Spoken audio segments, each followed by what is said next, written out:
everyone, and welcome back to My Opinion with me, Just Mashadi, where we cover popular shows, we do reviews, a little bit of gossip here and there, celebrity news, and so much more. Now, before we get into the video, I would like to just say that everything stated here is just my opinion. There is no way that I'm saying that it is factual, that it actually took place, that it actually happened.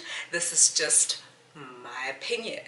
Now, before wasting any more time, let's get right into it. So we jump straight into episode 3. We are in Waterkloof at Mrs. Mop's lovely abode, and she is with her children. They're catching up on their days. You know, she's saying just how much busier her schedule has gotten, that, you know, she's no longer doing the school runs like she would love to, or attend the kids' soccer games, netball games, and so forth and so on. So they have a lovely chat, you know, as they're winding down the evening as a family. And Munchie, who is Mrs. Mop's helper, comes and joins them, and the kids then go upstairs to retire for the evening. So basically, Miss Mops is sitting with Munchie, and they're catching up on the event that they had in the previous week. And Miss Mops is basically digging, darling. She's investigating to find out. So tell me, which helper did you like? Which one did you meet? What did they have to say? Now, Mrs. Mops, remember, as much as you are digging behind the scenes, the other ladies can do exactly the same. I found it so hilarious. But in any case, Munchie and Miss Mops, you know, as Munchie says, that they love a real kopoza, they love gossiping and catching up and all of that. So straight from Waterkloof, off we go. Get onto the N1 or the R55, depending who you are and where you are. Off we go to Kyalami. And guess what? Miss Manche and Ratile have a date, a little date, because they want to get to know each other better, which is, you know, it's expected. It's expected. This is an ensemble cast after all. So Miss Manche drives into Ratile's home, and like, I don't know if it's me or if you guys picked it up as well. Like Miss Manche was just funny from the jump, you know, like she was feeling somehow, she was, you know.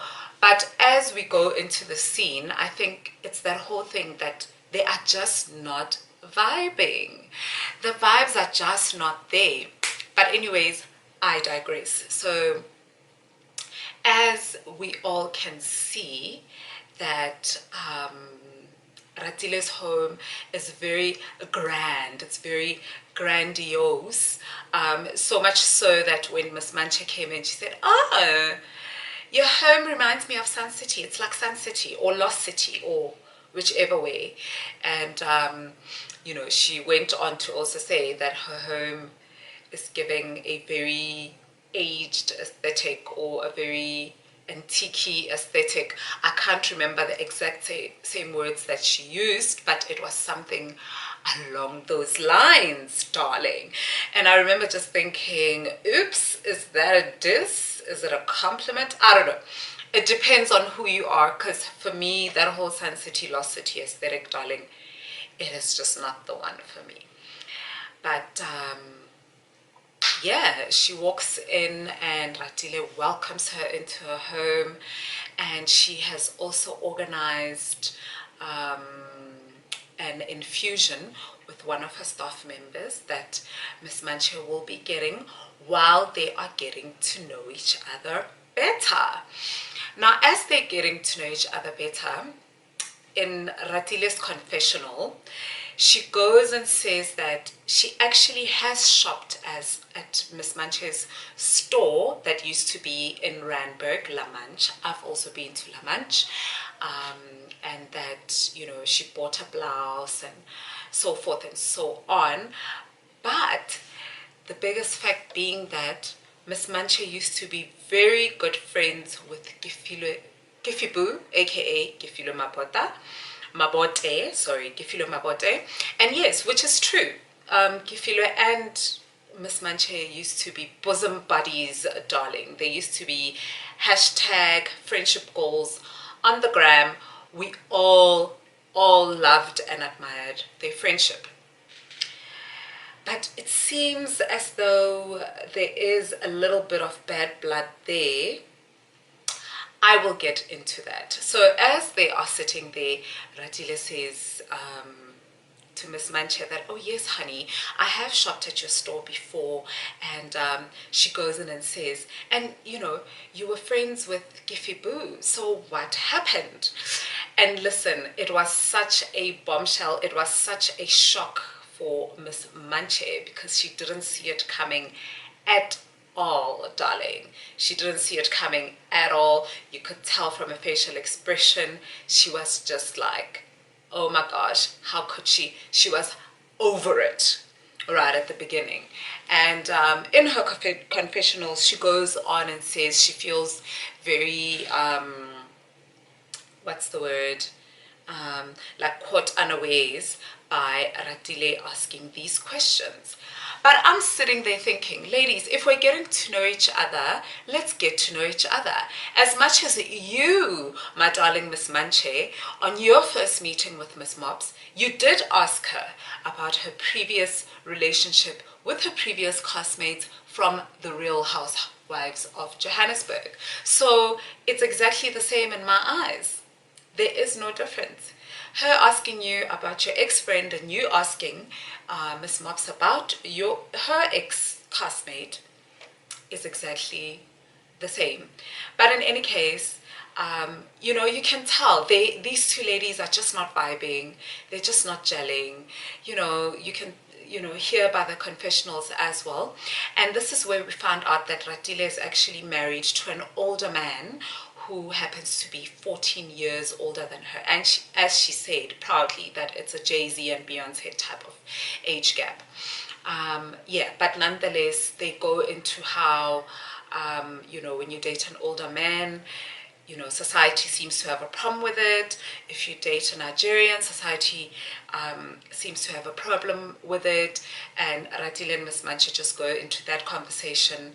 And, you know, Ratile off-ramps a bit talking about what South African women that are dating or are married to Nigerian men are called, or how they are referred to, which is a word that I don't really like and which I will not use on my channel. But yeah, you know, Miss Manche, it seems like it's also a bit of a sore spot for her. It's, you know, it's not a conversation that, you know, she takes lightly. But yeah, the ladies, you know, chat. I wouldn't say they bond because, as I said, these two ladies are just not gelling. They are not vibing. And as Miss Manche said, for her, it's all about the vibes. It's about the energy. And if the energy is not flowing and the vibe is not vibing, then what are we doing? And I absolutely agree. Let's not force things. If we are not vibing, we are not vibing, darling. Now, I always say in my reviews that it will not necessarily be in the exact same chronological order as in the show, but it gives you more or less an overview of the episode. So moving right along, we are now at Cream Restaurant in Pretoria, there by Brooklyn, darling, where Miss Manche and Miss Mops are having a catch-up session. Now, the way that I had faith. I don't know if I'm already being skeptical, but I just don't see it for this friendship between Miss Manche and Miss Mops. And I'll get into that and I'll tell you why. But in any case, they are meeting for lunch and drinks at Cream, and the ladies are looking gorgeous. Miss Manche with her Hermes, which she later then goes and says that it is one of her many push presents, looking gorgeous in her camel colored outfit with the bag to match. And we also have Miss Mops in gorgeous, stunning hot pink figure hugging dress, taking out that gorgeous figure. And you know, the ladies are just looking good, looking like money, and I'm sure smelling like money as well. So they take a seat and Miss Mops gets right into it. She wants to know what happened between the conversation between Her Majesty and Miss Manche during her high tea that she hosted at her lovely gorgeous home. And Miss Manche then basically tells her, no, we spoke, we squashed the beef. She explained where she was coming from, I explained where I was coming from, and you know, they go into that whole scenario of when Miss Manche's son licked Nunurai's little one's birthday cake as they were standing by the cake. Now, something interesting really happens. I don't know if it's interesting. It was just weird. It was just weird and awkward. And I'll tell you why. So as Miss Manche is saying, explaining to Miss Mops that she was not happy with how Happy referred to her son as wild, Miss Mops leans in, bats her eyelids and says, but wasn't it wild, darling? Wasn't it wild for him to lick the cake? And now, darling, when I tell you that Miss Manche went from 0 to 100,000 in that instant, she did exactly that. She was like, excuse me, but he's a small child. And Miss Mops doubled down. She did not back up, and she said, yes, but he's 5. He should know the difference between right and wrong. And this is where I saw, and it's the exact same thing that I picked up last week, that Miss Manche is very triggered with anything that has to do with her kids, the discipline of her kids, how she raises her kids. Listen, anything that has to do with her kids, Miss Manche is not the one. I ask myself why, but you know, I have a feeling as the show goes on, we'll figure it out. She's very touchy about that topic. But in any case, Miss Manche, you know, gets up and she says, how dare you talk about my child in that way? You don't talk about my child in that way. Why is it that we're always talking about my child and no one, you know, we don't talk about other women's children? Why is it always my children? And she gets up and, you know, she tosses glasses and water spills on Miss Mop's dress. Now, darling, I thought that was rather dramatic. I didn't see it coming. I still don't see it coming even after watching the episode. You know, I don't get it. It seemed very awkward, very scripted to bring the drama. I did not get it. Either way, Miss Mops runs downstairs and says to Miss Manche, please don't be upset with me. I get it. I'm sorry. Your children are a no-go area. I get it. I'm sorry. It will never happen again. And the ladies walk back upstairs and they seem to be in an okay space. But Miss Manche, you know, also mentions in her confessional that her family did tell her not to fall too quickly, not to fall in love too quickly, to take her time, because she does have a history of just diving in, going head first. So she's saying that she's definitely listening to her family and that, you know, yeah, she'll take that advice. But nonetheless, that was a very awkward scene. Now, darling, talking about awkward scenes, now here we are at Her Majesty's home, and she, you know, she's in her bed. She says she's had a long day of working. She's on a laptop, and her daughter has gone AWOL. She has no idea where her daughter is. Her daughter's not answering her phone, and you know, she goes in to say that her daughter, it's tough raising a teenager, and her daughter is just being exactly that, a teenager. Now, darling, I am not one to judge, but I have a teenager, and I'm extremely concerned that you do not know where your daughter is. How does that happen? I don't know. I do know that my daughter is an exception and not necessarily the norm. She is extremely well behaved. But even so, I am the type of parent that I need to know where my child is, no matter where I am, no matter the time of the day. I need to account, she needs to account for where she is. So I found that very alarming and very strange. But in any case, to each their own. I'm not judging, I'm just saying I find it alarming that as a parent, you do not know where your teenage daughter is. And it seems like the sun is set, it's in the evening. So, isn't that wild, Her Majesty? Just saying, just saying. But in any case, we finally get to meet her helper, and she introduces herself to us, and she lets us know that she's from Zimbabwe. She also gives us a timeline of how long she's been with Happy, and it seems like they've been together for quite a minute. But in any case, she, talks about the fact that they have a good relationship, and it's more of a sister, older sister and younger sister type of relationship.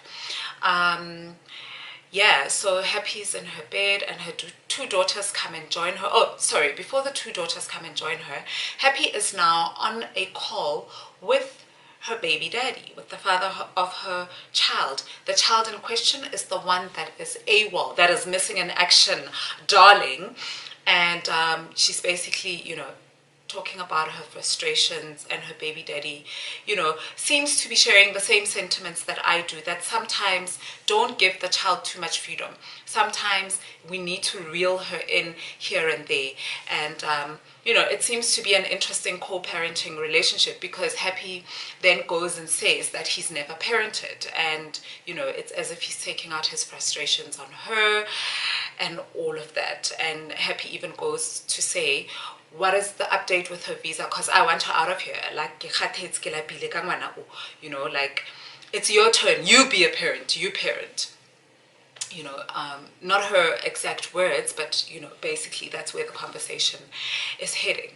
Another weird thing. I don't know if it is this show. It's weird because the helper says she hasn't cooked. They should go out for dinner. And she said, yes, they'll go out for dinner. But then jiggy, the kids are now going to sleep, and I'm like, but aren't the kids hungry? Like, aren't the kids starving? They haven't had dinner, darling. Remember, you guys were just talking right now about the fact that you haven't eaten, that the helper hasn't cooked, and that you should order out or you should go out for dinner, and you said you should go out for dinner. But the next thing, the kids are being told to go to sleep. So anyways, I found that strange. Producers, for the sake of continuity, please watch out for such things, because we watch and we're like, nah, the storyline, this timeline is a bit warped and it's not making sense. But yeah, just as a FYI, use it, don't use it, darling. But in any case, Happy's middle daughter is sitting with her, and she's telling her that she would love a cat for her birthday and a snake. And I'm like, oh, she's an animal lover. That is so cute. She loves pets. She loves animals, clearly. Now Happy goes and says, Happy, she's a black mom like me. I'm like, you want a snake? Like, but I found that very comical, because she just don't get, she doesn't get it. I don't get it either. So that was that at Her Majesty's house. We then move to what seems to be Waterfall, because I was wondering where Nunurai resides, where she lives, and from what I saw, she definitely resides within the Waterfall area. So she now has a catch-up session with Miss Manche, which is such a pleasant surprise, because I would have never thought Miss Manche and Nunurai, but when you actually think about it, they're both married to Nigerian men, so that's actually a similarity that could bring them closer, or not. We'll see as the episodes come out. But anyways, they've got a play date with their little ones, and it's like sensory, textile type of activity for the little ones, which, the little ones apparently love and all of that. And they're there with their helpers. But in any case, Nunurai and Miss Manche, they're having lovely girl conversation, lovely girl chats. And as I said, I never saw Nunurai and Miss Manche, but because Nunurai has got such amazing vibes about her, I totally get it. Like, she is so cool. She's such a cool lady. They go and they sit, and Nunurai immediately goes into her lunch that she had with Happy on the previous episode. And, as girls as we do, she actually expresses to Miss Manche the fact that Her Majesty's late husband was actually with another woman in the car when the accident happened, and this caught Miss Manche a bit off guard. And and to be honest with you, in that moment, for me, it didn't seem like a gossip session at all. It seemed like two ladies talking about a common friend, and wanting to show her love, wanting to show her support through her tough time, and so forth and so on. And so the ladies just chat, and Miss Manche also goes in to tell Nunurai about her incident with Miss Mops, and how Miss Mops basically was saying what she said about her son not being wild, and clearly he was being wild, and she expressed how it didn't sit well with her, and as we all saw from her reaction, that it didn't sit well with her at all. And Nunurai also expresses her disappointment in how Miss Mops would say that. Why would she do that? And the ladies seem to be bonding over that. And Miss Manche goes in to say she doesn't care if Nunurai goes and relays the story to Miss Mops, because it's her truth. She's not gossiping. She's saying exactly what happened, how it happened. And she also goes in to say their friendship is still fledgling, darling. It's still a new friendship, so she doesn't care if, it flies, it goes all for, the relationship doesn't happen because of what she has told Nunurai. So yeah, that was a very nice catch-up session between the two ladies. And they also talk about this rage room that they all going to go to in support of Happy and what Happy's going through. So with that said, let's jump straight into that. So now all the ladies are gathered at the rage room. They all showed up and showed out. They're all here to support Happy, which Happy seems to be confused. She's like, why are we here for me? What's wrong? Am I angry? Do I need anger management? So basically at this rage room, there's like glasses and bottles that you can break, and you can, to take out all of that pent out anger, that frustration and all of that, which I think is such a fun activity. I would definitely love to do that. There is some rage within me that I need to release, that I need to let go. But in any case, yes, the ladies gather at the rage room, and Miss Manche has organized red overalls for everyone. Miss Mops hated the overalls, darling. She said they were horrendous, and she never wants to be in those overalls ever in her life. But in any case, they go ahead in the rage room. They, breaking things are falling over and all of that. And Miss Manche also says to Her Majesty that we're all here for you. We're here to support you. All well and good. The whole time I'm just wondering, where is Ratile? Because all the ladies are there except for Ratile. But anyways, after the ladies are done, they are off to Bold for catch-up drinks and dinner or late lunch. And as they arrive there and they get seated, Ratile arrives. And as she sits down, I think there was some sort of misunderstanding between Nunurai and Ratile with regards to her schedule and her attending the rage room, and how, she was very annoyed and upset by the fact that she couldn't attend. But in any case, they go into why the rage room and all of that. And Miss Manche is explaining that, it's because of what you expressed about what you have been through, Her Majesty, and we just want to say we're here for you, we love you. And now Her Majesty is like, but wait a minute, what are you talking about? What are you,